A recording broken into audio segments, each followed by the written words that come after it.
would never admit this to the guys I hike with, but on this hike to Aspen Peak along the Crest Trail, passing meadow after meadow and remote canyons and valleys in the distance, I wanted to burst into song and twirl around like a slow-motion Julie Andrews. But I can't carry a tune in a bucket, so I just walked along, quietly amazed at the beauty here.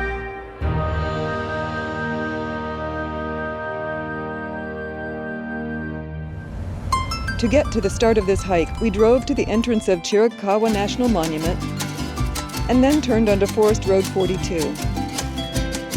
15 miles and lots of switchbacks later, you'll be at Rustler Park Campground. Then it's another 1.5 miles along an extra rough road to Long Park. You can generally drive to Rustler Park in almost any vehicle, but you'll want high clearance and four-wheel drive for the final section to Long Park. Rustler Park is a meadow with good grass and formerly reliable springs. This accounts for its name, because that grass and water was used in the late 1800s by rustlers who waited up here until the altered brands on their stolen cattle were less noticeable.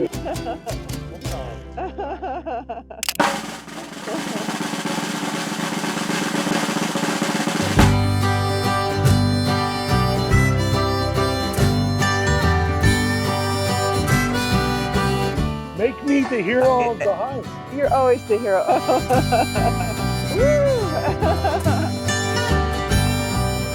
Rustler and Long Parks are just two of the high-elevation meadows, also called parks, along the crest of the Chiricahuas, and they're filled with flowers during monsoon season. To get to Aspen Peak, head along the Long Park Trail to the Crest Trail. Then it's 2.5 miles of flat hiking, past various peaks and parks and trails leading down into canyons on both the east and west sides of the range.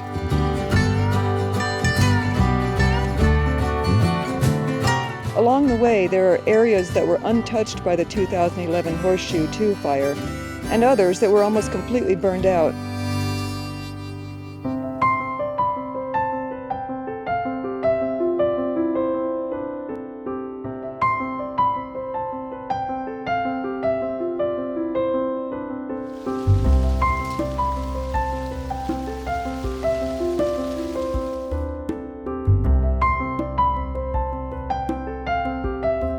Seeing Monte Vista and the Johnson Peak.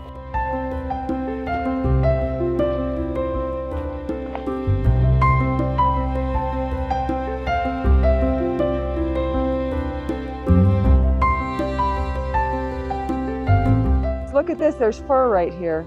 Oh yeah. That is cool. Yeah. At the junction leading up to Chiricahua Peak, we regrouped and changed our plan to include detouring up to this peak, since it was barely out of the way of the route to Aspen Peak.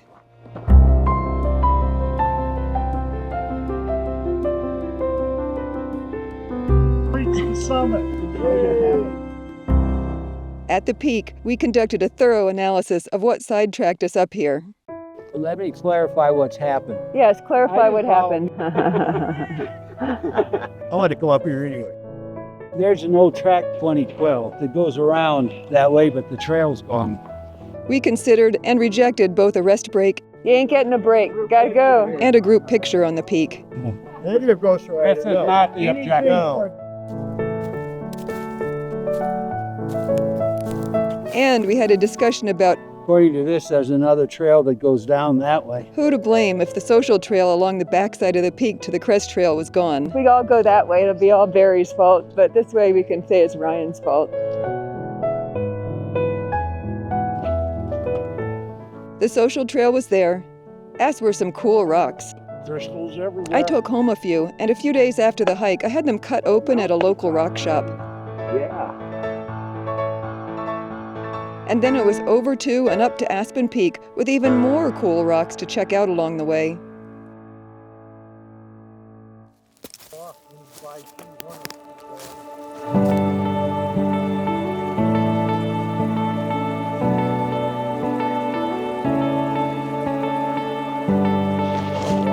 Even though the elevation of the peak is over 9,600 feet, the flat route along the Crest Trail makes it much easier than you might think it'd be.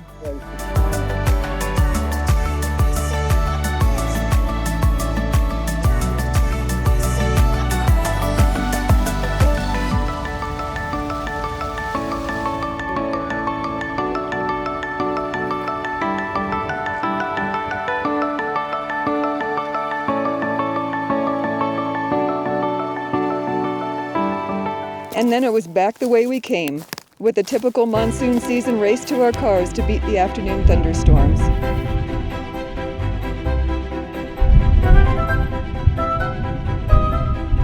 I heard the thunder. Okay, we're moving. All right. Is Ryan behind you? And an even more important race to get to Sandy's for a late lunch before it closed. All in all, this hike was 9 miles with 1,500 feet of elevation gain, with some of the most beautiful views you'll find in southern Arizona.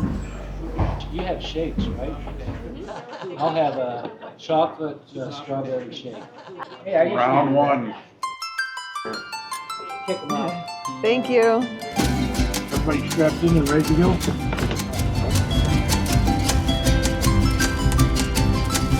See ya. Bye-bye. All right, see ya. I really hope you like this hike. If you did, and you're looking for other hikes like it, click one of the links at the end of this video, and I think you'll find one that suits you. And I'll see you on the next hike.